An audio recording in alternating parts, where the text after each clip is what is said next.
এই দেশ আমাদের, এই দেশ আমার পূর্বপুরুষেরা রক্ত দিয়ে স্বাধীন করেছে, আমার মা আমার বোন ইজ্জত দিয়ে দেশ স্বাধীন করেছে। আমরা আবার আসবো।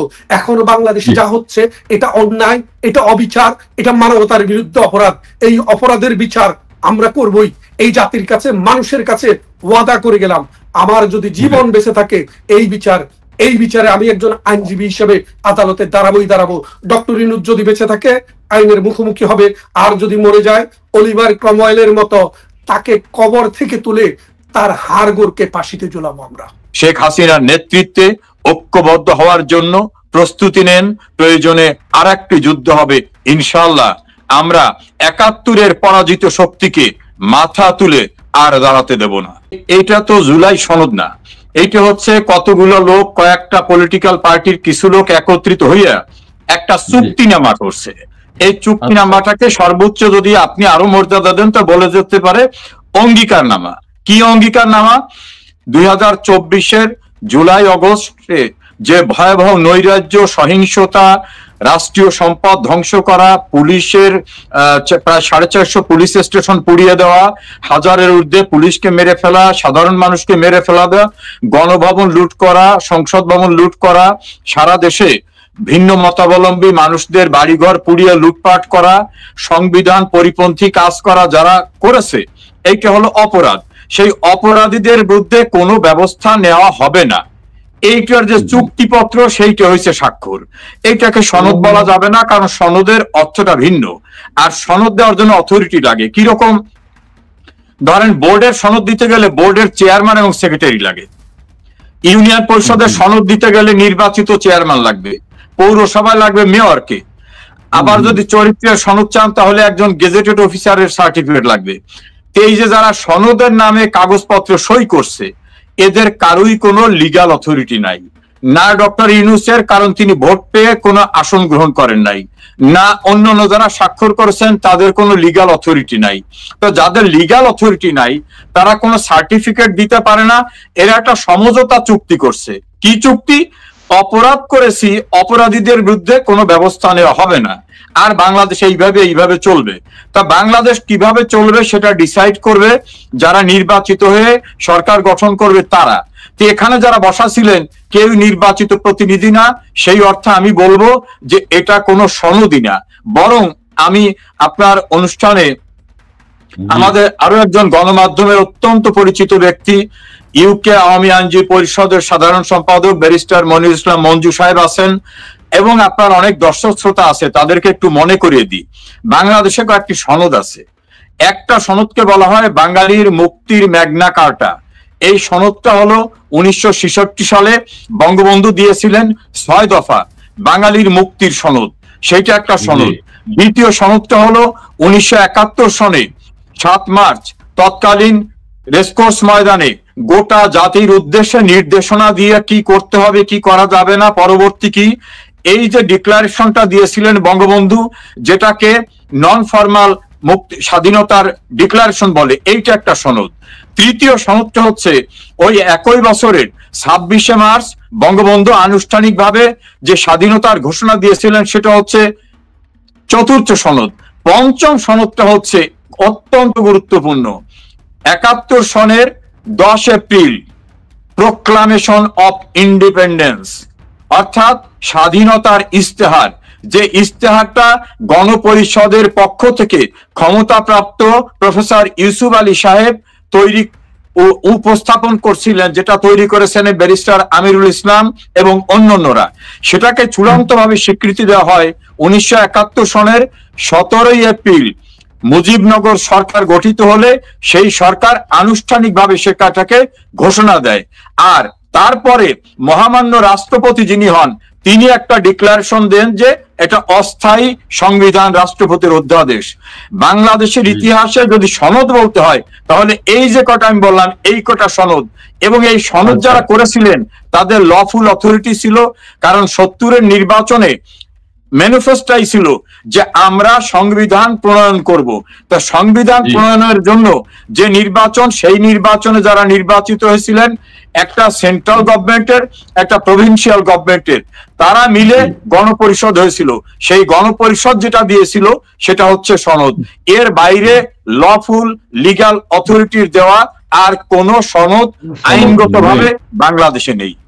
আচ্ছা, ঠিক আছে। তারপরে হয়েছে, আমাদের প্রধান উপদেষ্টা সেটি উৎসব মুখর করেছেন এবং তিনি, আমরা তো দেখেছি মির্জা ফখরুল সাহেব সেলিব্রেট দিয়ে ইয়েকে, ডক্টর ইউনূস সাহেবকে স্বাগত জানিয়েছেন। এটা তার মানে তো এটা ফর্মালি হয়েছে না।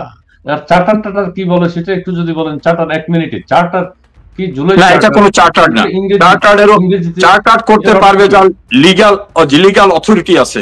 এখানে যারা ছিলেন এর একজনেরও লিগ্যাল অথরিটি নাই কোনো চার্টার করার। আমি একজন লয়ার, ব্যারিস্টার মঞ্জুর সাহেব লয়ার, আমরা লয়ের বাইরে কথা বলতে চাই না। চার্টার করার কোন এখতিয়ারিদের কেউ দেয় নাই। বাংলাদেশের 18 কোটি মানুষের কোন মানুষদেরকে কোনো দায়িত্ব দেয় নাই যে তোমাদের চার্টার করতে দিলাম।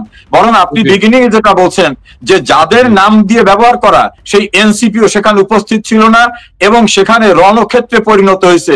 22 জনাকে নিতে হয়েছে হাসপাতালে। কাজে এটা কোনো চার্টারও না। আচ্ছা, ঠিক আছে, ওকে। এবার আমরা ব্যারিস্টার মঞ্জু সাহেবের কাছে আসি। জি, আপনি শুনেছেন, আরেক ব্যারিস্টারের কথা আপনি শুনেছেন, আমাদের সাবেক মন্ত্রী মহোদয় কথা বলেছেন। জুলাই চার্টার বা জুলাই সনদ যেটাই বলা হয়, এই জুলাই চার্টার বা জুলাই সনদ যাদের জন্য স্বাক্ষরিত হয়েছে, যাদের কারণে হয়েছে, যাদেরকে উপলক্ষ করে করা হয়েছে, 8 মাস যাবৎ আলাপ আলোচনা, ব্যাপক রাষ্ট্রের অর্থ ব্যয় করে, সেখানে তারা এই যে কি হবে এনসিপি বা জুলাই যোদ্ধারা, তারা কি সেটা জানতো না যে কি হতে যাচ্ছে, 17 তারিখে কি হবে? তারাও জুলাই চার্টারে, জুলাই সনদে স্বাক্ষর করেনি, অংশগ্রহণ করেনি, প্রত্যাখ্যান করেছে। জুলাই যোদ্ধা যারা, তারাও যুদ্ধক্ষেত্র বানিয়েছে সংসদ ভবনের সামনে পুলিশ এবং সেনাবাহিনীর মাধ্যমে। এই বিষয়টিকে আপনি কিভাবে দেখছেন? যাদের জন্য সনদ তারাই নাই, এটা কি সনদ হইল, কেমন হইল? জি প্লিজ। ধন্যবাদ আপনাকে, ধন্যবাদ জানাচ্ছি সহ আলোচক এবং যারা শুনছেন সবাইকে। আসলে আমাদের সামনে যিনি এতক্ষণ কথা বললেন, তার সামনে তো কথা বলাটা অনেকটা একদম বেয়াদবির মতো হয়ে যায়।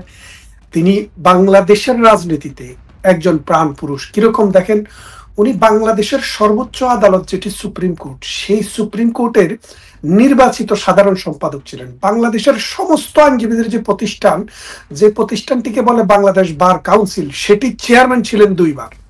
এবং তিনি বাংলাদেশের যে মহান জাতীয় সংসদ, সেই সংসদের 2 বার এমপি ছিলেন। বাংলাদেশের ক্যাবিনেটে মন্ত্রী ছিলেন এবং 2 বার মন্ত্রী ছিলেন। এবং বাংলাদেশ আওয়ামী লীগ যে সংগঠনটি বাংলাদেশকে স্বাধীন করেছে, সেই সংগঠনের আইন বিষয়ক সম্পাদক ছিলেন। তো উনার সামনে কথা বলতে গেলে অনেক সময় একটু মানে খুব ভয় লাগে। তারপরও একটা অনুষ্ঠানে এসেছি, ওনার প্রতি শ্রদ্ধা রেখেই বলি। জি, যে কথাটি আমি বলতে চাচ্ছিলাম আপনাকে বলি, জাতিসংঘ সনদ আপনার নাম শুনেছেন। জাতিসংঘ সনদ সহ যত রকমের সনদ পৃথিবীতে হয়েছে, এই সনদগুলা হলো, কোন সনদের কিন্তু কোনো আইনগত ভিত্তি নেই, সেটার একটা নৈতিক ভিত্তি থাকে। সনদটা আর আইনের মধ্যে একটা পার্থক্য আছে। সনদ, যে ব্যক্তি সনদে স্বাক্ষর করে না, সেই ব্যক্তির উপরে সনদ কার্যকর করা যায় না।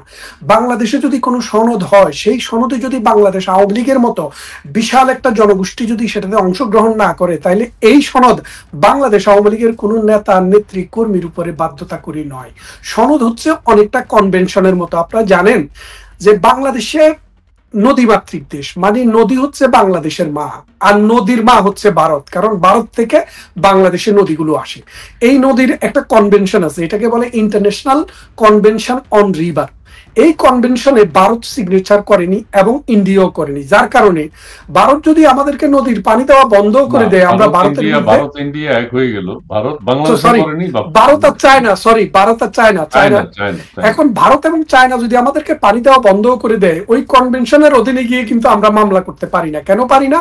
কারণ বাংলাদেশ সিগনেটরি রাষ্ট্র হলেও ভারত এবং চায়না সেটার সিগনেটরি রাষ্ট্র না। তো এই জন্য বলছি, বর্তমানে যে সংবিধানটির কে পাশ কাটিয়ে তারা যেই কনভেনশন করার চেষ্টা করেছে, যেটাকে তারা সনদ বলছে, এই সনদ বাংলাদেশের বৃহত্তর জনগোষ্ঠীর উপরে কোনো কার্যকরী কোনো প্রভাবে রাখবে না। এবং এটি সনদ হয় না। কেন হয় না? ডক্টর ইউনূস যখন ক্ষমতায় আসে, তিনি বলছেন তাকে কে নিয়োগ করেছে, তিনি বলেছেন তাকে নিয়োগকর্তা, তার নিয়োগকর্তা হচ্ছে ছাত্ররা।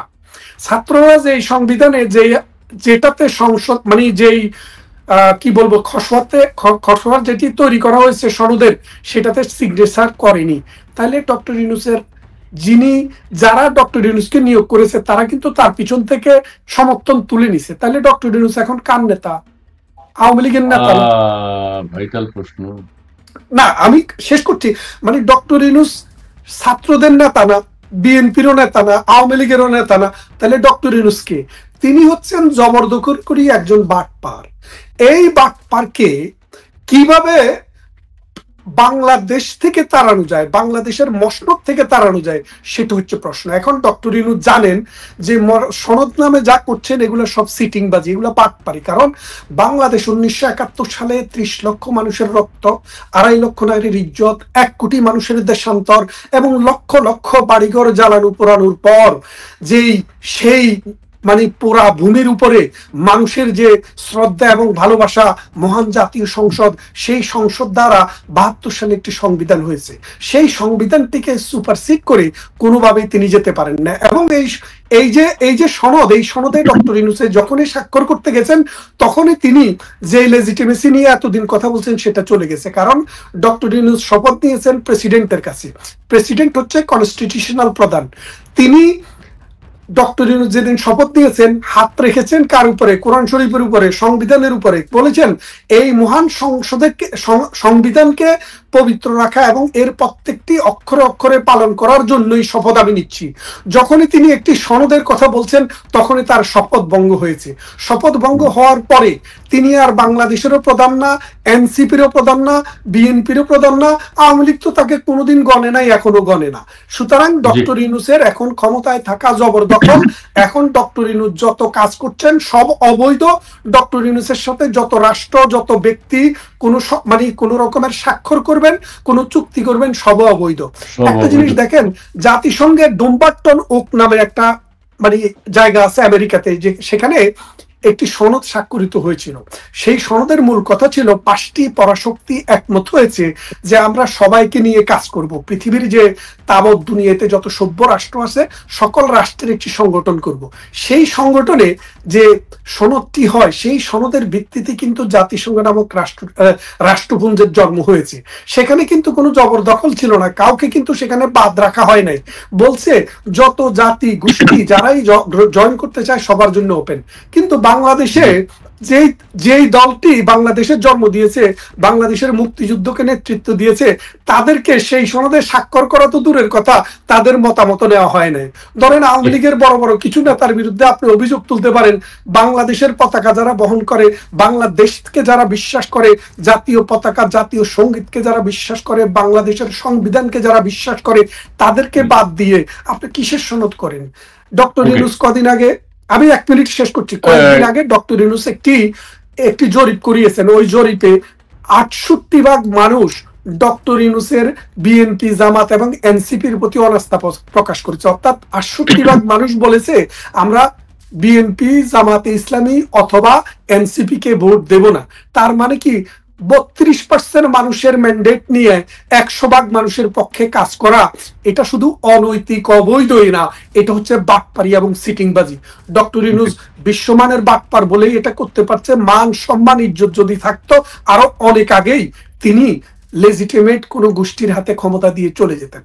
ধন্যবাদ। ওকে, ধন্যবাদ ব্যারিস্টার মনিরুল ইসলাম, আপনি চমৎকার বলেছেন। আমরা প্রিয় দর্শক, আপনারা যারা আমাদের অনুষ্ঠানটি দেখছেন, আপনারা লাইভটি একটু শেয়ার করে দিবেন, আপনাদের মতামত আমাদেরকে জানাবেন। আরপি স্টেশনের এই অনুষ্ঠানটি আরপি স্টেশনের ইউটিউব চ্যানেলে সরাসরি সম্প্রচারিত হচ্ছে।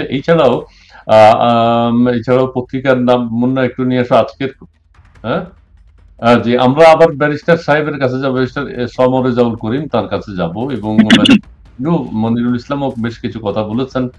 ব্যারিস্টার সমরেজাউল করিম এখন সেই কথাটি বলবেন। এটা আরপি স্টেশনের ইউটিউব চ্যানেলে প্রচার হচ্ছে এবং আজকের কণ্ঠ ফেসবুক পেজ থেকে এই অনুষ্ঠানটি সরাসরি সম্প্রচার করা হচ্ছে। প্রিয় দর্শক, আমরা এখন আমাদের সমরেজাউল করিম সাহেবের কাছে আমি বেশ কিছু প্রশ্ন এখন উপস্থাপন করবো। একটা হচ্ছে, এটা কি ওয়ান কাইন্ড অফ ইনডেমনিটি, মানে আমরা যা করেছি সমস্ত কিছু ঠিক আছে, সবকিছু বৈধতা দেয়া, এটা একটা। আরেকটা হচ্ছে যে এইটা ব্যারিস্টার মনিরুল ইসলাম যেটা বললেন, ওনারা শপথ নিয়েছেন রাষ্ট্রপতির কাছ থেকে, তার মানে কি একটা চমৎকার শপথ ভঙ্গ হলো কিনা, ভায়োলেশন এসছে কিনা সেটিও একটু বলবেন। আর দ্বিতীয় কথা হচ্ছে এনসিপি ওনার সমন্বয়করা আমাদের প্রধান উপদেষ্টা নিয়োগকর্তা, এখন নিয়োগকর্তা তো তার পক্ষে আর নাই, স্বাক্ষর করেন, নিয়োগকর্তা তার চাকরি বরখাস্ত করে দিয়েছেন, অনাস্থা জ্ঞাপন করেছেন এক। আর শেষে একটু বলবেন কর্নেল অলি সাহেব ইদানিং বেশি পাগল হয়ে গেছে, এই বিষয়টি নিয়ে একটু জি আপনার মন্তব্য শুনতে চাই। দেখুন, প্রথম কথাটা হলো এটা ওয়ান কাইন্ড অফ ইনডেমনিটি, আপনি যেটা বলছেন সেরকম একটা প্রচেষ্টা, কিন্তু যেহেতু আমরা আইনের মানুষ, আইনের বাইরে যেতে চাই না। আর বাংলাদেশের সর্বোচ্চ আইনটি হচ্ছে বাংলাদেশের সংবিধান। এই সংবিধানের 7 অনুচ্ছেদে বলা হয়েছে এই রাষ্ট্রের মালিক জনগণ। 7 অনুচ্ছেদের 2-এ বলা হয়েছে জনগণের অভিপ্রায়ের পরম অভিব্যক্তি রূপে এই সংবিধানের অধীনে এবং কর্তৃত্বে জনগণের ক্ষমতার প্রয়োগ হবে। মনে করবেন যে এক হলো জনগণ মালিক, তারপর তাদের অভিপ্রায়ের অভিব্যক্তি এই সংবিধান, ফলে এই সংবিধানের অধীনে এবং কর্তৃত্বে সবকিছু হবে। 7-এর 2-এ বলা হয়েছে এই সংবিধানে যে আইন, এর পরিপন্থী যদি কোনো আইন হয়, যতটুকু পরিপন্থী ততটুকু বাতিল হবে। তার মানে হলো সংবিধানে যেটা নাই সেটা হবে না, আর এটা সর্বোচ্চ আইন। আর এই আইনটা হচ্ছে জনগণের অভিপ্রায়ের অভিব্যক্তি, মানে মানুষের ক্ষমতা হচ্ছে এই সংবিধানটা। তাহলে এই সংবিধানে কাউকে অপরাধ করার পরে ক্ষমা দেওয়ার কোনো বিধান নাই। আমি মনে করিয়ে দেই 1975 সনের 15 আগস্ট বঙ্গবন্ধুকে হত্যার পরে 1975 সনের 26শে সেপ্টেম্বর এই মোস্তাক, যিনি বর্তমান ইউনূসের মতো ভোট ছাড়া ক্ষমতায় বসছিলেন, তিনি একটা অর্ডিন্যান্স দিয়ে বলছিলেন যে শেখ মুজিবকে হত্যা করা, ক্ষমতা গ্রহণ করা সহ যা যা করা হয়েছে এইটা নিয়ে কোনো আদালতে কোথাও কোনো প্রশ্ন করা যাবে না, তাদের ইনডেমনিটি দিলাম।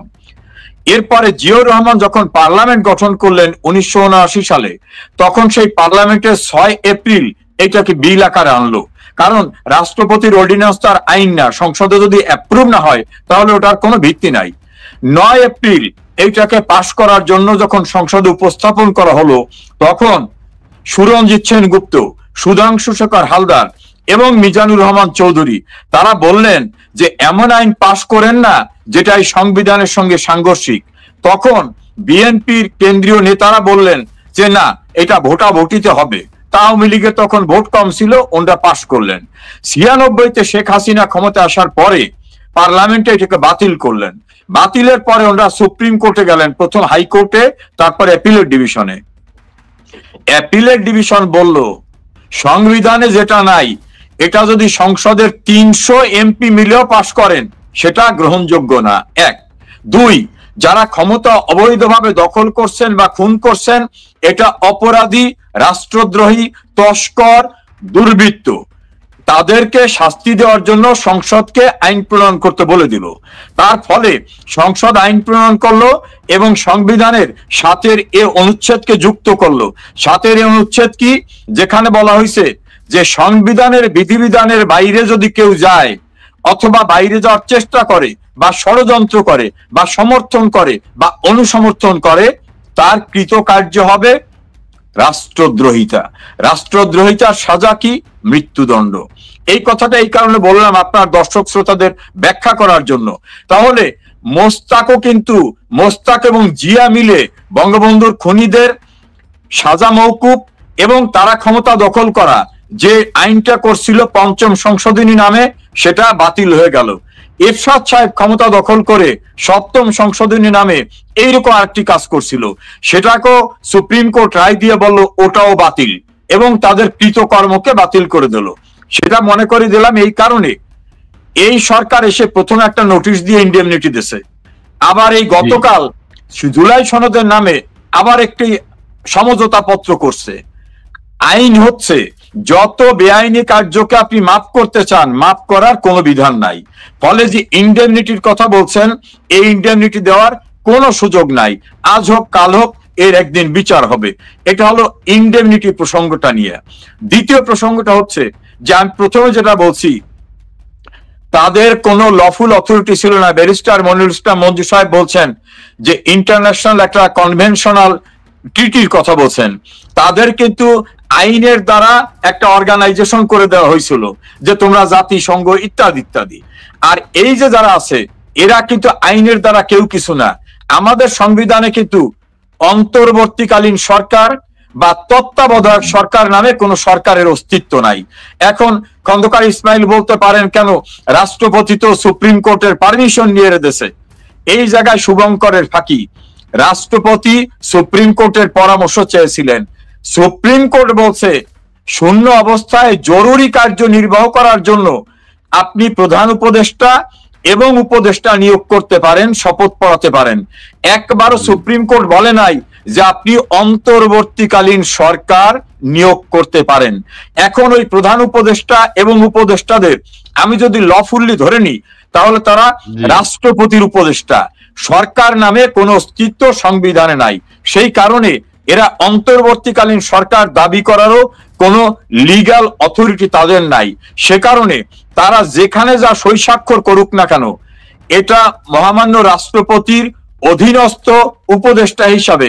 আপনি একটা জিনিস মনে করে দেখবেন, নিউজের সম্পাদক নুরুল কবির ডক্টর ইউনূসের ইন্টারভিউ নিয়ে বলছিলেন যে নানা আলোচনা তো হচ্ছে, মানে তার আগেই কিন্তু আমি এপ্রিলে এইটার উপরে একটা আলোচনা করেছিলাম, আপনার সঙ্গে করেছিলাম, ফজলুল বারী নবনীতার সঙ্গে। বলছে আপনি কার উপদেষ্টা? এই ইউনূস কিন্তু বলছে যে আমি যে কার উপদেষ্টা এটা তো আমিও ভেবে দেখিনি। কারণ তত্ত্বাবধায়ক সরকার থাকলে সেই সরকারের উপদেষ্টা হয়, অন্তর্বর্তীকালীন সরকার থাকলে অন্তর্বর্তীকালীন সরকারের উপদেষ্টা হয়। তো যেখানে সরকারই নাই উনি কার উপদেষ্টা এটা উনি নিজেও জানেন না। ফলে এই যে স্ট্রাকচারটা, তারা যাই কিছু করুক না কেন তাদের কোনো লফুল অথরিটি নাই, এবং তারা যেটাই করে যাবেন না কেন সেইটার আইনগত কোনো ভিত্তি হিসাবে কখনো রচিত হবে না। আচ্ছা, ধন্যবাদ আপনাকে। আচ্ছা, তো এটা হতে পারে না প্রধান উপদেষ্টা উপদেষ্টাদের উপদেষ্টা, মানে যারা উপদেষ্টা আছেন নজরুল স্যার সহ যারা উপদেষ্টা আছেন তাদেরকে উপদেশ দেন তিনি, এরকম কিছু কি? না, এটা না না না না, সুযোগ নেই। কারণে তার কর্মক্ষেত্র নির্ধারণ করা আছে, পোস্টটির নাম হচ্ছে প্রধান উপদেষ্টা। উনি কাকে উপদেশ দেবেন এইটা আমাদের তো রুলস অফ বিজনেস আছে, মন্ত্রণালয় পরিচালনার নিয়ম আছে, ক্যাবিনেট ডিভিশনের নিয়ম আছে, রাষ্ট্রীয় প্রিন্সিপাল আছে। কোন জায়গায় লেখা নাই যে উনি কারে উপদেশ দেবেন। এই ধরেন বেগম খালেদা জিয়ার অনেক উপদেষ্টা আছে, আমাদের নেত্রী শেখ হাসিনার অনেক উপদেষ্টা আছে। এই উপদেষ্টা উপদেশ নিজে নিজে দিতে পারবেন, কিন্তু তার উপদেশ ওই যে ব্যারিস্টার মঞ্জু বলছেন তার উপদেশের কোনো ম্যান্ডেটরি কোনো অ্যাকসেপ্টেবিলিটি কিছু নাই। আর তিনি যে উপদেশ দেবেন, ধরেন গাছের গোড়াই যদি কেটে যায় তোর উপর কিছুই না, তারই তো কোনো লফুল ভিত্তি নাই। আচ্ছা, ওকে, অনেক ধন্যবাদ, অনেক ধন্যবাদ ব্যারিস্টার মনিরুল ইসলাম। আপনার কাছে এখন যে বিষয়টি উত্থাপন করবো সেটা হচ্ছে 1400 বার ফাঁসি নিয়ে আন্তর্জাতিক অপরাধ ট্রাইব্যুনাল। আমরা জুলাই সনদ নিয়ে আর কথা বলতে চাই না, এটা আপনারা বলেছেন অবৈধ, এটার কোনো ভিত্তি নেই। আন্তর্জাতিক অপরাধ ট্রাইব্যুনালের আমাদের চিফ প্রসিকিউটর তিনি অনেক নতুন নতুন কথা বলেন, উদ্ভাবনী শক্তি আছে। গুলি করার পর মাথায় চুল থাকার কারণে কি মাথায় চুল আগুন জ্বলে গেছে কি যেন কি একটা বলেছেন, সবাই ভাইরাল করতেছে। এই ছাড়া 1400 বার ফাঁসির বিষয়ে একজন চিফ প্রসিকিউটর থেকে বলতে পারেন কিনা, সিদ্ধান্ত জানাতে পারেন কিনা, আপনার আইনের দৃষ্টিতে আপনি একটু এই বিষয়টির ব্যাখ্যা করেন, আমি পরবর্তীতে অন্য বিষয়ে আসবো। জি, ধন্যবাদ আপনাকে, ধন্যবাদ জানাচ্ছি যারা শুনছেন।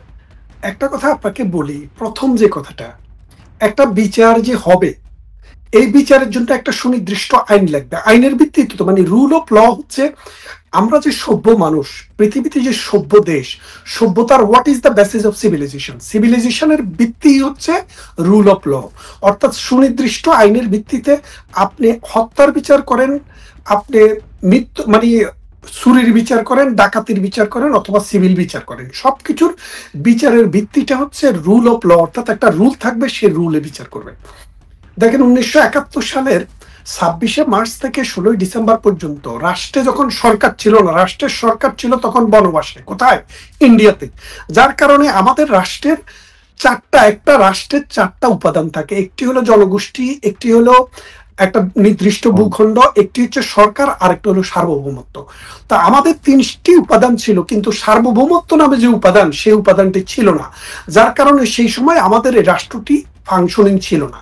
এই কারণে 1971 সালের 26শে মার্চকে আমাদের স্বাধীনতা দিবস ধরা হয়, আর 16ই ডিসেম্বরকে আমাদের বিজয় দিবস ধরা হয়।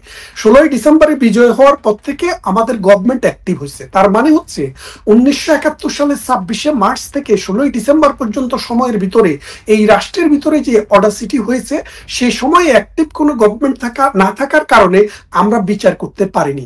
সেই সকল ক্রিমিনাল অফেন্সের, বিশেষ করে যুদ্ধকালীন সময়ে গণহারে যেসব অপরাধ হয়েছে, সেই অপরাধগুলো বিচার করার জন্যই বাংলাদেশে 73 সালে একটি আইন করা হয়, যে আইনটিকে বলা হয়েছে যে আন্তর্জাতিক অপরাধের বিচার।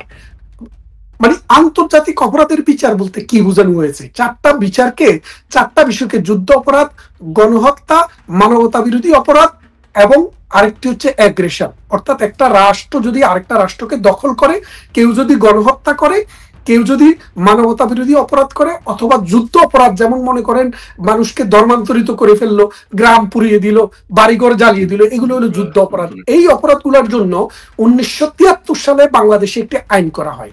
এখন যে আইনটি করা হয়েছে 1971 সালের 26শে মার্চ থেকে 16ই ডিসেম্বর সময়ের বিচার করার জন্য, সেই বিচারটি আপনি করতেছেন 2024 সালের মানে জুলাই মাসের 16 তারিখ থেকে আগস্ট মাসের 8 তারিখ পর্যন্ত সময়ের জন্য। তাহলে আপনি খেয়াল করে দেখেন, মূলত এই আইনে এই বিচারে তো চলার কোনো সুযোগ নেই।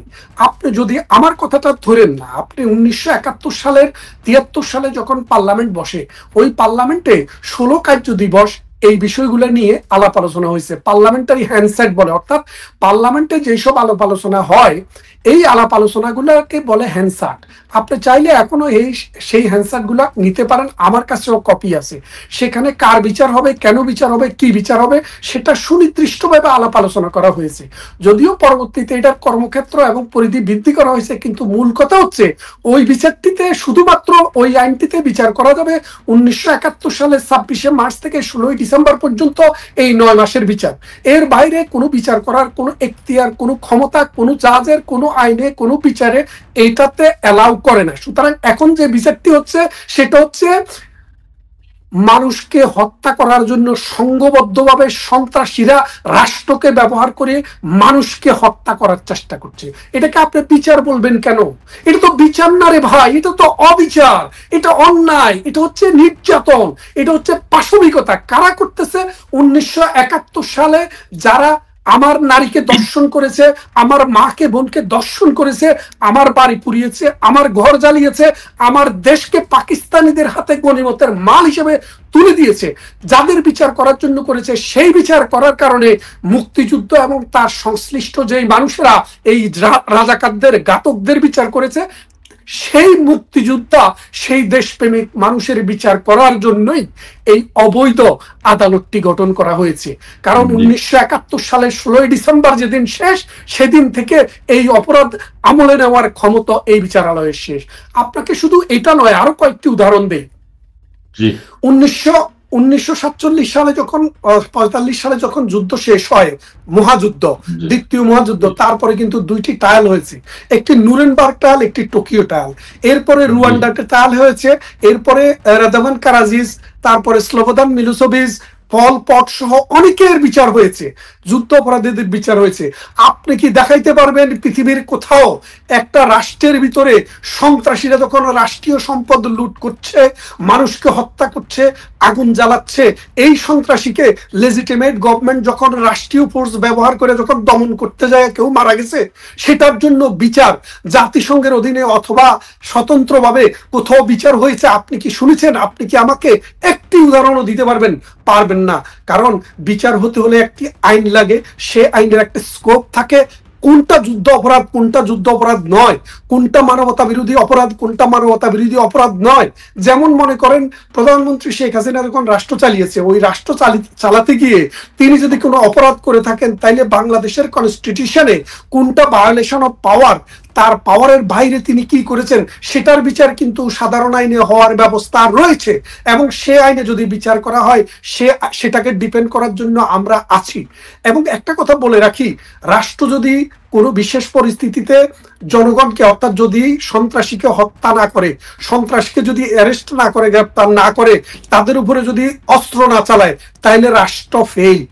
যেমন মনে করেন আপনাকে দায়িত্ব দিছি কি জন্য, আপনাকে দায়িত্ব দেওয়া হয়েছে যে আপনি আমার এই ব্যাটালিয়ন সৈন্য আপনাকে দিয়েছি, এখানে যেন কোনো মানুষের জীবন নাশ না হয়, এখানে যেন কোনো রাস্তায় আগুন না হয়, এখানে যেন কোনো সেতু ভবনে আগুন না হয়, এখানে যেন আমার রেল ভবনে আগুন না হয়, আমার যেন মেট্রো রেলে আগুন না হয়। সেটাকে দমন করতে হবে। কে দমন করবে? রাষ্ট্র দমন করবে। কিভাবে দমন করবে? কেউ যদি 2-4 জন মানুষ এসে ইটা মারে, তাকে আপনি ইটা মেরে দৌড়াইয়া দিবেন। আর কেউ যদি সংঘবদ্ধ 6.72 বোরের রাইফেল নিয়ে গণহারে গুলি করে মানুষকে নির্বিচারে হত্যা করে, তাদেরকে হত্যা করা রাষ্ট্রের দায়িত্ব, রাষ্ট্রের কর্তব্য। সেই হত্যা যদি না করে তাহলে রাষ্ট্র অপরাধী হতো। তাহলে শেখ হাসিনা এবং তার যে জনবল, তার যে বাহিনী যেই কাণ্ড করেছে, যদি করে থাকে সেটা তাদের লেজিটিমেট রেসপন্সিবিলিটির ভিতরে পড়ে। এখন যে অপরাধের বিচার নামে বাংলাদেশে যেটা হচ্ছে, এটা হচ্ছে আইনকে ধর্ষণ, মুক্তিযুদ্ধকে ধর্ষণ। এবং হুমায়ুন আজাদ একটা কথা বলেছিল, আপনি হয়তো শুনে থাকবেন, বলেছিলেন এই জমিনে একদিন বিচার হবে। কাদের বিচার হবে? যারা বাংলাদেশ স্বাধীন করেছে মুক্তিযুদ্ধ করার জন্য, তাদের বিচার হবে। আপনি জানেন হুমায়ুন পরিধি একটি সিনেমা করেছে, সেই সিনেমায় তিনি বলেছেন এখন আমার সময় এসেছে, যারা যারা মুক্তিযুদ্ধ করেছে তাদেরকে আমি বিচার করব, আর রাজাকার যারা, তাদেরকে জাতির শ্রেষ্ঠ সন্তান হিসেবে পুরস্কৃত করব। বাংলাদেশে সেটাই হচ্ছে। বাংলাদেশে যেটা হচ্ছে, এটা হচ্ছে সিনেমা চলছে। 3 ঘন্টা বাংলাদেশে সিনেমা চলে না, আপনি 3 ঘন্টা সিনেমা চলছে। এই দেশ আমাদের, এই দেশ আমার পূর্বপুরুষেরা রক্ত দিয়ে স্বাধীন করেছে। আমার মা, আমার বোন ইজ্জত দিয়ে দেশ স্বাধীন করেছে। আমরা আবার আসবই আসবো। এখনো বাংলাদেশে যা হচ্ছে, এটা অন্যায়, এটা অবিচার, এটা মানবতার বিরুদ্ধে অপরাধ। এই অপরাধের বিচার আমরা করবই। এই জাতির কাছে, মানুষের কাছে ওয়াদা করে গেলাম, আমার যদি জীবন বেঁচে থাকে এই বিচারে আমি একজন আইনজীবী হিসেবে আদালতে দাঁড়াবো। ডক্টর ইউনূস যদি বেঁচে থাকে আইনের মুখোমুখি হবে, আর যদি মরে যায় অলিভার ক্রমওয়েলের মতো তাকে কবর থেকে তুলে তার হাড়গোড়কে ফাঁসিতে ঝুলাবো আমরা। ওকে, অনেক ধন্যবাদ, দর্শক মন্ডলী। আমি আজকে 2 ব্যারিস্টারের সাথে আছি, আমি একটু বিপদেই আছি। এখন এদের কাউকে থামানো যায় না, ওনারা আইনের ব্যাখ্যা দিতেই থাকেন, আইনের ব্যাখ্যা চলতেই থাকে। এটা অবশ্যই দরকার আছে। আমি এখন ব্যারিস্টার সমরে জাওয়াল করিম আপনার কাছে আসবো অন্য একটা প্রসঙ্গ না, এইটার সাথে রিলেটেড। সেটি হচ্ছে যে বাংলাদেশে 2009-এর আগে যে বোমা হামলা বা গ্রেনেড হামলা যা কিছু হয়েছে, সেটি হয়েছে। কিন্তু 2009 থেকে শুরু করে, যদি 2009-তে বিডিআর হত্যাকাণ্ডের সময় তখন তৎকালীন প্রধানমন্ত্রী শেখ হাসিনাকে হত্যার চক্রান্ত করা হয়েছিল, এবং সেখানে হত্যা করতে না পেরে সেনাবাহিনীর উপর স্টিম রোলার চালানো হয়েছে। 57 জন মেধাবী সেনাবাহিনীর সদস্যকে হত্যা করেছেন নৃশংসভাবে। তার মধ্যে সবচেয়ে বেশি নৃশংসতা দেখিয়েছে তাকে কর্নেল গুজারকে হত্যা করার সময়।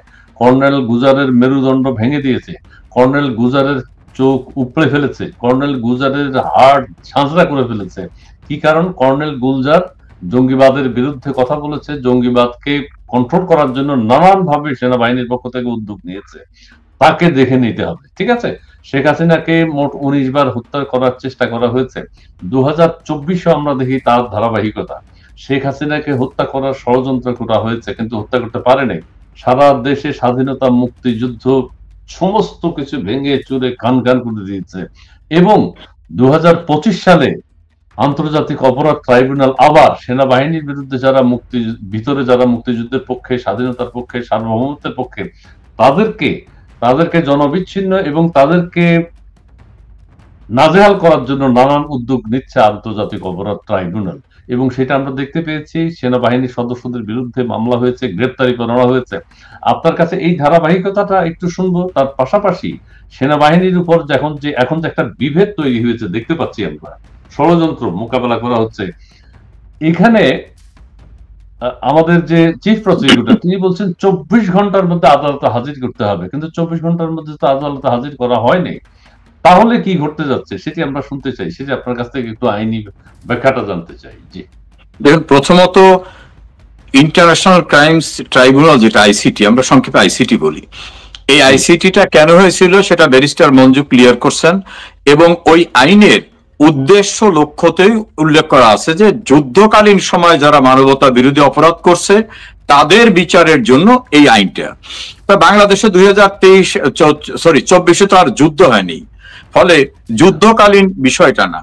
দ্বিতীয় হচ্ছে আমাদের সংবিধানে কিন্তু পরিষ্কারভাবে বলা আছে যে নাগরিকের জীবন এবং সম্পত্তি, রাষ্ট্রীয় জীবন ও সম্পত্তি রক্ষার দায়িত্ব রাষ্ট্রের। রাষ্ট্র তো বায়বীয়, রাষ্ট্রের পক্ষে কাজ করে সরকার, তাহলে সরকারের দায়িত্ব আছে মানুষের জীবন ও সম্পত্তির নিরাপত্তা নিশ্চিত করা। এখন যেমন আন্দোলনের নামে সহিংসতা করে, সন্ত্রাস করে, জঙ্গি কর্মকাণ্ড করে, আগুন লাগিয়ে সরকারের পদ্মা সেতু, মেট্রো রেল থেকে শুরু করে বিভিন্ন স্থাপনা, 450 পুলিশ স্টেশন ধ্বংস, পুলিশকে মেরে টাঙিয়ে ঝুলিয়ে রাখা, এই যে আওয়ামী লীগের নেতা কর্মীদের এই বর্বরতা, সেই বর্বরতায় পুলিশ যখন দেখলো যে তাদের থানার ভিতরে বাইরের থেকে তালা দিয়ে পুড়িয়ে মেরে ফেলা হচ্ছে, তখন কিন্তু সেলফ ডিফেন্স নামক একটা শব্দ আইনে আছে। সেলফ ডিফেন্সের শ্রোতাদের জন্য ক্লিয়ার করে বলি, এটা আত্মরক্ষা। আত্মরক্ষার অধিকারে কিন্তু যে কেউ, ধরেন আপনাকে ব্যারিস্টার মঞ্জু আক্রমণ করছে, আপনার কাছে যদি প্রতীয়মান হয় যে আপনাকে মেরেই ফেলবে, তখন কিন্তু আপনি নিজেকে রক্ষার জন্য তাকে যদি আঘাত করেন, এটা আইনের দৃষ্টিতে বৈধ।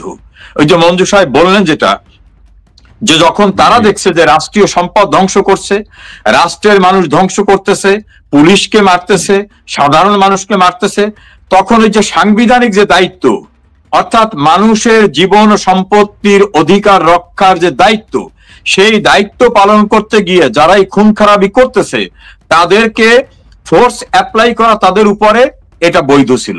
ফলে সেই বৈধভাবে অ্যাপ্লাই করার ক্ষেত্রে পুলিশের লোকেরা এবং এখন যে আর্মির যে অফিসারদেরকে আইসিটি ট্রাইব্যুনালের মাধ্যমে ওয়ারেন্ট করিয়েছে, তারা নাকি দায়িত্ব পালন করেছে। এখন তারা দায়িত্ব পালনটাকে আমি এটা আরো ক্লারিফাই করি। বাংলাদেশের সশস্ত্র বাহিনী নামক একটা শব্দ, এই সশস্ত্র বাহিনীতে 3টা অর্গান, একটা সেনাবাহিনী, নৌবাহিনী, বিমান বাহিনী, 3টে মিলে কিন্তু সশস্ত্র বাহিনী। এই সশস্ত্র বাহিনীর নিয়ন্ত্রক কিন্তু সরকার। সরকারের একটি মন্ত্রণালয় আছে, যেহেতু আমি মন্ত্রী ছিলাম বিষয়টা জানি, সেই মন্ত্রণালয়টার নাম হলো প্রতিরক্ষা মন্ত্রণালয়। তা প্রতিরক্ষা মন্ত্রণালয়ের মন্ত্রী ছিলেন প্রধানমন্ত্রী শেখ হাসিনা। ছিলেন মানে আমি লিগালি বলবো তিনি এখনো মন্ত্রী। এখন রাষ্ট্রের আইন শৃঙ্খলা রক্ষার দায়িত্বে সেনাবাহিনী যেমন আজকে রাস্তায় আছে, এই 1 বছর যাবত আছে, এটা নিশ্চয়ই কারো না কারো অর্ডারে। আবার ডিজিএফআই তে যারা চাকরি করতেন তারাও তো আর্মির বাইরের কেউ না, এই বর্তমান সেনাপ্রধান ও সরকারের অধীনে। ওই ডিজিএফআই যারা ডিজি ছিলেন বা অন্যান্য দায়িত্বে ছিলেন তারাও সরকারের অধীনে। সকলে কিন্তু সশস্ত্র বাহিনীর পার্ট, আর সশস্ত্র বাহিনী সরকারের অধীনে। তো ধরেন এই সশস্ত্র বাহিনীর একজন মেজর জেনারেলকে বলা হয়েছে তুমি বঙ্গবন্ধু মেডিকেল কলেজের ডাইরেক্টর, একজনাকে বলা হয়েছে তুমি ঢাকা মেডিকেল কলেজের ডাইরেক্টর, একজনাকে বলা হয়েছে তুমি মোংলা পোর্ট অথরিটির ডাইরেক্টর, একজনাকে বলা হয়েছে তুমি রাজধানী উন্নয়ন কর্তৃপক্ষের ডাইরেক্টর। এই পোস্টিংটাকে বলা হয় ডেপুটেশন, মানে পেশনে পাঠানো হয়, কিন্তু তার মূল পদবে কিন্তু সে সেনাবাহিনীর কর্মকর্তা। ফলে এই যে ডিজিএফআই বা এনএসআই তে যারা কাজ করছে বিভিন্ন সময়ে, তারা কিন্তু সশস্ত্র বাহিনীর অংশ। এই কথা বলার অবকাশ নাই যে তারা প্রধানমন্ত্রীর স্টাফ ছিলেন। প্রধানমন্ত্রীর স্টাফ তো বর্তমান সেনা প্রধানও, স্টিল তিনিও। ফলে সেনাবাহিনীর একজন অ্যাডজুট্যান্ট জেনারেল একটা প্রেস ব্রিফিং করে বুঝাইতে চাইছেন যে এরা প্রধানমন্ত্রীর অধীনে ন্যস্ত ছিল। আরে ভাই, আপনি কি বোকা? বুঝান আমাদেরকে। আপনি নিজে, আপনার সেনা প্রধান, আপনার কনস্টেবল সবাই সরকারের অধীন, আর সরকারের প্রধান প্রধানমন্ত্রী। ওই প্রধানমন্ত্রী যদি প্রতিরক্ষা মন্ত্রণালয়ের মন্ত্রী হন, তাহলে আপনি সহ সবাই তার অধীনে ছিলেন, আলাদা ভাগ করার কোনো সুযোগ নাই। এখন টার্গেটটা হচ্ছে মুক্তিযুদ্ধের পক্ষের যারা, তাদেরকে যে কোনো নামে ধরতে হবে। পুলিশের আইজি জেলখানার ভিতরে 2 জন, শহীদুল হক এবং চৌধুরী আব্দুল্লাহ মামুন, সেনাবাহিনীর মেজর জেনারেল জিয়াউল হাসান, সচিব, মন্ত্রী, এমপি, সাংবাদিক, ঢাকা বিশ্ববিদ্যালয়ের প্রফেসর আবুল বারাকাত, প্রফেসর হাফিজুর রহমান কার্জন, সাংবাদিক মঞ্জুরুল আলম, সাংবাদিক মোজাম্মেল বাবু, সাংবাদিক প্রফেসর কলিমুল্লাহ সাহেব, এইরকম ভাবে। তারপর গণমাধ্যমে কথা বলেন সাবেক সচিব আবু আলম শহীদ খান সাহেব। এরা যারা মুক্তিযুদ্ধের পক্ষে কথা বলবে তাদেরকে কোনো না কোনো উপায় ধরতে হবে। একজনের বলতে হবে তুমি ওই সময় সেনাবাহিনীর দায়িত্ব থেকে মানুষ মারাইছিলা, একজনের বলতে হবে তুমি সরকারের বিরুদ্ধে ষড়যন্ত্র করতেছো, একজনের বলতে হবে তুমি এমন কথা বলতেছো যাতে সরকার অস্থিতিশীল হয়।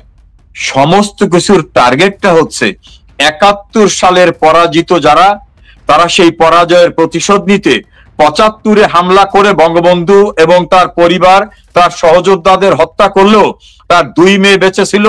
ওই ২ মেয়ে যে ফিরে এসে আবার মুক্তিযুদ্ধের স্ট্রেংথটা নিয়ে আসতে পারবে এটা তারা বুঝতে পারে নাই। এই জন্য ডক্টর ইউনূসের স্বীকারোক্তিমূলক জবানবন্দি আদালতে বলে কনফেশনাল স্টেটমেন্ট।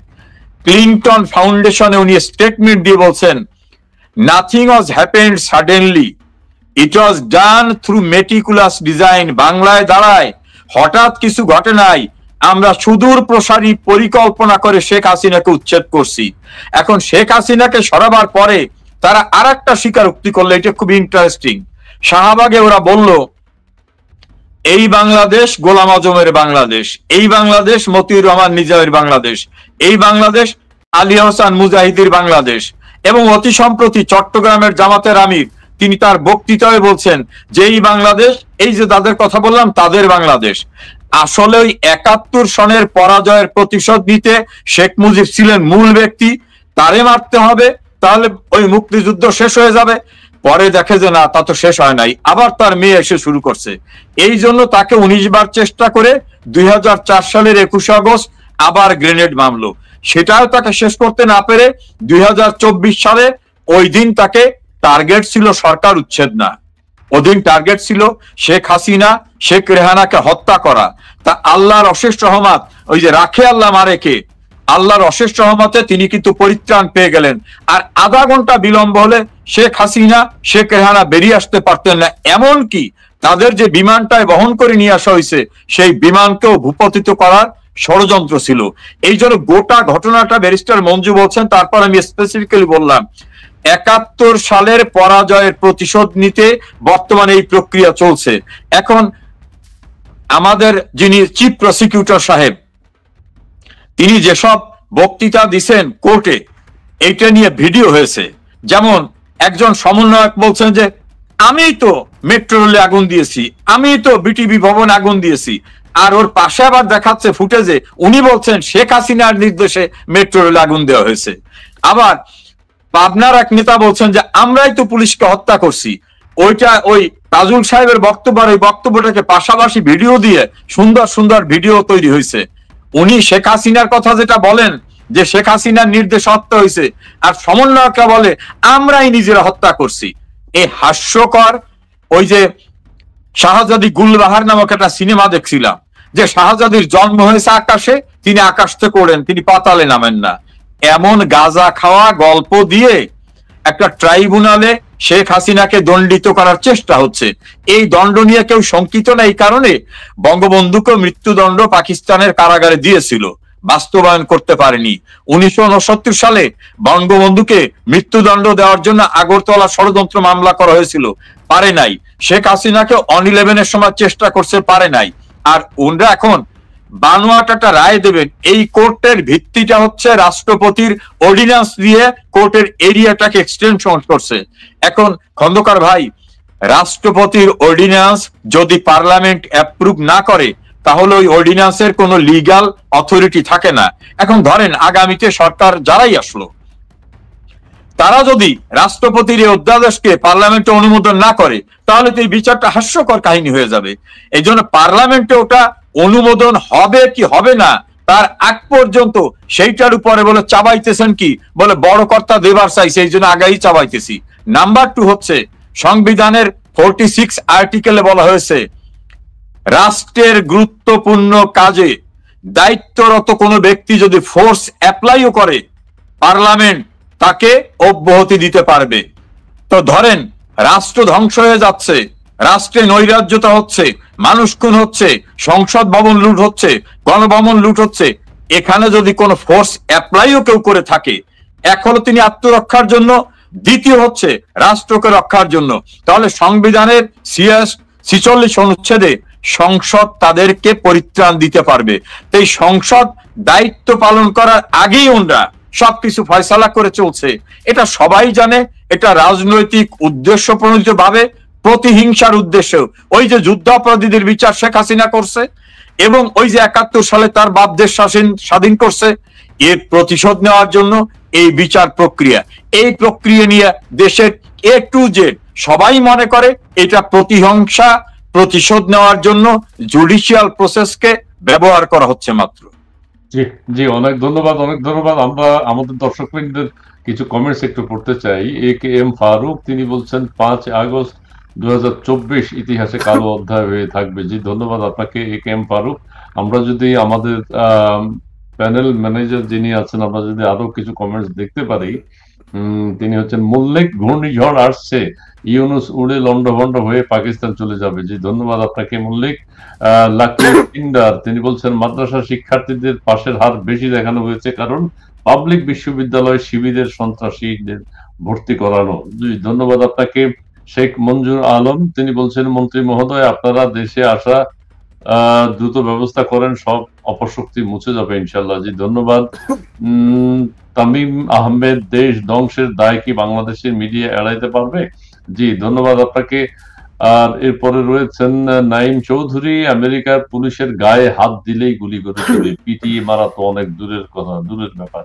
জি ধন্যবাদ আপনাকে লাকি পিন্দার। সেনাবাহিনীকে দুর্বল করে শিবিরের লোক দিয়ে নতুন এক বাহিনী তৈরি করার চেষ্টা হচ্ছে। জি ধন্যবাদ আপনাকে। এছাড়া লাইফ হাজার বছরের শ্রেষ্ঠ বাঙালি, বাঙালি জাতির জনক বঙ্গবন্ধু শেখ মুজিবুর রহমানকে শ্রদ্ধার সাথে স্মরণ করি। ধন্যবাদ আপনাকেও। ধন্যবাদ AKM ফারুক। ব্যারিস্টার মনির দারুণ বলেছেন আজ দেশে রাজাকারের নাট্যমঞ্চে নাটক চলছে। জি ধন্যবাদ। গেমিং জোন তিনি বলছেন খুব ভালো লাগলো, জয় বাংলা। ধন্যবাদ আপনাকে। দুলাল রিয়াক্ট আজ জ্বলে পড়ে সারখার প্রিয় মাতৃভূমি। জি ধন্যবাদ আপনাকে। অভিনন্দন সবাইকে, ধন্যবাদ আপনাকে। অভিনন্দন নিজামুদ্দিন টিপু দেশে ভয়াবহ দুর্ভিক্ষ না এনে ওরা যাবে না, ইউরোজগং মেটিকুলাস ডিজাইনে দেশটা ধ্বংস করে দিচ্ছে। জি ধন্যবাদ আপনাকে। দুলাল রিয়াক্ট ধন্যবাদ। ব্যারিস্টার মনির মামা প্রাণবন্ত আপনার ভাইগনা কমেন্টস করেছে আলোচনার জন্য। জি জি ধন্যবাদ আপনাকে ভাইগনা। মোহাম্মদ আলিম চমৎকার উপস্থাপনা ও বিশ্লেষণ, ধন্যবাদ আপনাকে। জি জেনজি সাজানো গুছানো সুন্দর দেশটাকে ধ্বংস করে দিল মহাজন। ধন্যবাদ। আমরা দর্শকদের একটু মতামত পড়ে নিলাম, একটু ভালো ভালো খুশি হবে দর্শকরা কথা শুনে আপনাদের কিছু কিছু মন্তব্য করে। ব্যারিস্টার মনির আপনি কি এই বিষয়ে আর কিছু বলবেন কিনা? 24 ঘন্টার মধ্যে গ্রেফতার বা পুলিশের দ্বারা গ্রেফতার করার যে একটা কথা উঠেছিল, এখন এখন আমাদের তাজুল ইসলাম সাহেব চুপ কেন? মানে 24 ঘন্টার মধ্যে গ্রেফতার, আদালতে হাজির করতে হবে, আদালত সিদ্ধান্ত নেবে, ট্রাইব্যুনাল সিদ্ধান্ত নেবে তাদেরকে জেল হাজতে রাখবে নাকি সাব জেলে রাখবে নাকি ক্যান্টনমেন্টের ভিতরে রাখবে, এটা আদালত কিছুই তো সেনাবাহিনী শুনে নাই। এটা কি কোনো আইনি জটিলতা অথবা সেনাবাহিনীর সাথে ট্রাইব্যুনালের কোনো বিভেদ আপনি দেখছেন কিনা? সংক্ষেপে একটু বলে দিন, আমরা কিছুক্ষণের মধ্যে শেষ করব। জি প্রথম কথাটাই হচ্ছে এ তাজুল রাজাকারের নাতিপুতি তাজুল যে যুদ্ধাপরাধের বিচার পরিচালনা করছে, সে কিন্তু এটার অযোগ্য। এটাতে কনসেপচুয়ালি ন্যাচারাল জাস্টিস এবং আইনগতভাবে, কারণ সে যুদ্ধাপরাধের যতগুলা আসামি ছিল তাদের পক্ষে, মানে রাষ্ট্রের বিরুদ্ধে সে তাদের পক্ষে দাঁড়িয়েছিল। এখন সে এসে রাষ্ট্রের পক্ষে চলে এসেছে। এটা কি আপনার খুশি নাকি? আপনার বাবার বাড়ি, আপনার আব্বার বাড়ি যে আপনি চাইলেই আপনি যা ইচ্ছা তা করবেন? আপনি কদিন আগে রাজাকার ছিলেন, আজকে আপনি মুক্তিযুদ্ধ হয়ে যাবেন? বিষয়টা কি এরকম? ভাই, রোজা রাখার এবং ইফতার করার সময়টা নির্ধারিত। আপনি দুপুরবেলা হঠাৎ মনে করলেন আপনি আজকে রোজা রাখবেন, আপনি রোজা রাখতে পারবেন না। রোজা রাখতে হলে আপনাকে বোর হওয়ার আগে আপনাকে নিয়ত করতে হবে। ইন্নামাল আমালু বিন্নিয়াত। মানুষের, মুসলমানের যেই কোনো কর্মের, মানে কর্মের আগে তার একটা নিয়ত লাগে, তার কর্মের ফলাফলটা নিয়তের উপরে ডিপেন্ড করে। আপনি যদি ভোর রাতে যদি নিয়ত না করেন অথবা শোয়ার আগে যদি আগামীকাল রোজা রাখবেন এই চিন্তা না করেন, সারাদিন উপবাস থাকলেও সেটা রোজা হয় না। এরপরে আপনার ইফতার করার সময় আপনি দুপুরবেলা চাইলে ইফতার করে ফেলবেন, সেটা রোজা হয় না। বাংলাদেশ যে 1971 সালে স্বাধীন হয়েছে, সেই স্বাধীন দেশের সংবিধান তৈরি করেছে স্বাধীন দেশে যারা স্বাধীন করেছে তারা। এখন বাংলাদেশটি স্বাধীন হয় নাই, পরাধীন হয় নাই। আপনি আবার এখানে এখানে আপনি কিসের কি বলে যে সনদ করেন, কিসের আপনি সংবিধান করেন? সংবিধান 1973 সালে হয়েছে, ওই যখন রোজা ধরতে হয় তখন। আবার যদি কোনোদিন বাংলাদেশ পরাধীন হয়ে যায়, কোন দেশ যদি, পাকিস্তান যদি আবার এসে, ভারত যদি আবার এসে, আমেরিকা যদি আবার এসে বাংলাদেশ পরাধীন করে বাংলাদেশকে যদি বিদেশের অংশ করে নেয়, আবার যদি আমার মহান দেশের মহান জাতি যদি আবার কোনো নেতা দিয়ে যুদ্ধ করে যদি দেশ স্বাধীন করে, আবার নতুন সংবিধান হবে। তা না হলে সংবিধান হোক আর আইন হোক, ওই 1971 সালে রোজা ধরার আগে আপনি যে নিয়োগ করছিলেন সেটার উপরে ভিত্তি করেই কিন্তু রাষ্ট্র পরিচালনা হবে। এটা কিন্তু এমন সোজা কথা না। আপনাকে বলি, হ্যান্স ক্যালসন আচ্ছা, তাইলে আমি আর সেই তাত্ত্বিক আলোচনায় যাবো। শুধু একটা কথাই বলে রাখি, বাংলাদেশে এখন যেটা হচ্ছে এটা কোনো যুদ্ধ অপরাধের বিচার না, কারণ বাংলাদেশে কিন্তু যুদ্ধ হয়নি। এবং আরেকটা জিনিস বলি, নাহিদরা কিন্তু বলেছে যে আমাদের পরিকল্পনা ছিল আমরা সশস্ত্র বিপ্লবের মাধ্যমে দেশকে, এই সরকারকে আউটস্টেট করব। এখন রাষ্ট্রের কোন লেজিটিমেট গভর্নমেন্টের বিরুদ্ধে বিদ্রোহ করা, বিপ্লব করা, এটা রাষ্ট্র মানে এটা হচ্ছে অপরাধ। এটার ক্ষেত্রে রাষ্ট্র সর্বোচ্চ শক্তি প্রয়োগ করার ক্ষমতা রাখে, এটা কনস্টিটিউশনে আইনে দেওয়া আছে। তার মানে এটা তো আমরা বলিনি, তারা বলেছে। সুতরাং শেখ হাসিনা যদি এক্সেসিভ পাওয়ার যদি এক্সারসাইজও করে, সেটাও লেজিটিমেট এবং সেটাও বৈধ ছিল। কেননা রাষ্ট্র তো তাকে সেই জন্যই ক্ষমতা দিয়েছে, তিনি তো ক্ষমতার শপথ নিয়েছেন এই রাষ্ট্রকে রক্ষা করা, এই সংবিধানকে রক্ষা করা, এই দেশের আইনকে রক্ষা করা, এই দেশের মানুষের জান এবং মালকে রক্ষা করার জন্য। সুতরাং উনি কোনো অপরাধ করেননি। এবং যে বিচারটি রাজাকার তাইজুল করছে, এই রাজাকার তাইজুলের এই বিচারে রাষ্ট্রপক্ষের উকিল হওয়ার কোনো যোগ্যতা নেই, কারণ সে ছিল রাজাকারদের উকিল। রাজাকারদের উকিল মানে হচ্ছে কনভিক্টেড আসামিদের উকিল, কোনোদিন সরকার পক্ষের উকিল হতে পারে না। এটা হচ্ছে প্রথম rule of natural justice. By আইনের শাসন, আইন বিচার ব্যবস্থা বলতে গেলেই তো আপনাকে হিস্ট্রিক্যাল কনটেক্সট দিতে হবে। সেখানে এই রাজাকার যে বিচারের জন্য আজকে দাঁড়িয়েছে, সেই আইনে তো বাংলাদেশে নেই। অর্থাৎ যুদ্ধ অপরাধের বিচার হবে তো যুদ্ধকালীন সময়ের জন্য, বাংলাদেশে ওই 16-17 দিন যুদ্ধ চলে নাই। সুতরাং আমি বলতে চাই বাংলার মানুষকে, আপনারা সোচ্চার হন। এই অন্যায়, এই অবিচার, এই নির্যাতন, এই গণহত্যার বিচার এই বাংলার মাটিতে বাংলাদেশ আওয়ামী লীগ করবে আপনাদেরকে সাথে নিয়ে। ওকে, ধন্যবাদ আপনাকে। এবার আমরা সমরে জল করি। আপনার কাছে আমি সংক্ষেপে একটু শুনতে চাই, আমাদের শুক্রবার থাকবে কিনা? প্রতি বছর 17ই অক্টোবর আমাদের জন্মদিন, আমরা নতুন ভাবে জন্মগ্রহণ করেছি এবং আমরা আমাদের বলছে প্রধান উপদেষ্টা বলেছেন এটা জন্মদিন, জন্ম উৎসব, আমরা নতুন জন্ম নিলাম, নতুন বাংলাদেশ হলো। সেদিকে আমি আর যাবো না। আপনি কিছু এখন সারা দেশবাসী বা আওয়ামী লীগের নেতা কর্মী বা সাধারণ মানুষের জন্য একটু আশার বাণী শোনাবেন 2-1 মিনিটের মধ্যে। জি, আমরা ক্লোজিং। দেখুন, এই দেশটা অনেক ত্যাগের বিনিময়ে অর্জন, 30 লক্ষ শহীদের রক্ত, 2 লক্ষ মা বোনের সম্ভ্রম, এবং আমাদের মহান নেতা বঙ্গবন্ধু তার জীবনের 14টা বছর কারান্তর কাটিয়েছেন। আরো কত নেতারা, হোসেন শহীদ সোহরাওয়ার্দী, মাওলানা আব্দুল হামিদ খান ভাসানী, শেরে বাংলা একে ফজলুল হক সহ বিভিন্ন নেতৃবৃন্দের ত্যাগের বিনিময়ে দেশটা অর্জন হয়েছে। সেই দেশটাকে আবার সাম্প্রদায়িক রাষ্ট্রে পরিণত করার জন্য সুপরিকল্পিতভাবে দেশে এবং দেশের বাইরের ষড়যন্ত্রের সমন্বয়ে এই বাংলাদেশটাকে আজকে নরকে পরিণত করার চেষ্টা চলছে। এই মুহূর্তে আমি শুধু আওয়ামী লীগ বা আওয়ামী লীগের সহযোগী সংগঠন না, যারা মুক্তিযুদ্ধের চেতনায় বিশ্বাস করেন, তিনি ন্যায় পরকাশ পার্টি, জাসদ, জাতীয় পার্টি, যে দলই করেন না কেন, সবাইকে বলবো 71 সালে যেমন আমরা একটি স্পিরিটে ঐক্যবদ্ধ হয়েছিলাম, এখন কিন্তু সময় সেই মুক্তিযুদ্ধের বাংলাদেশকে ধরে রাখার জন্য।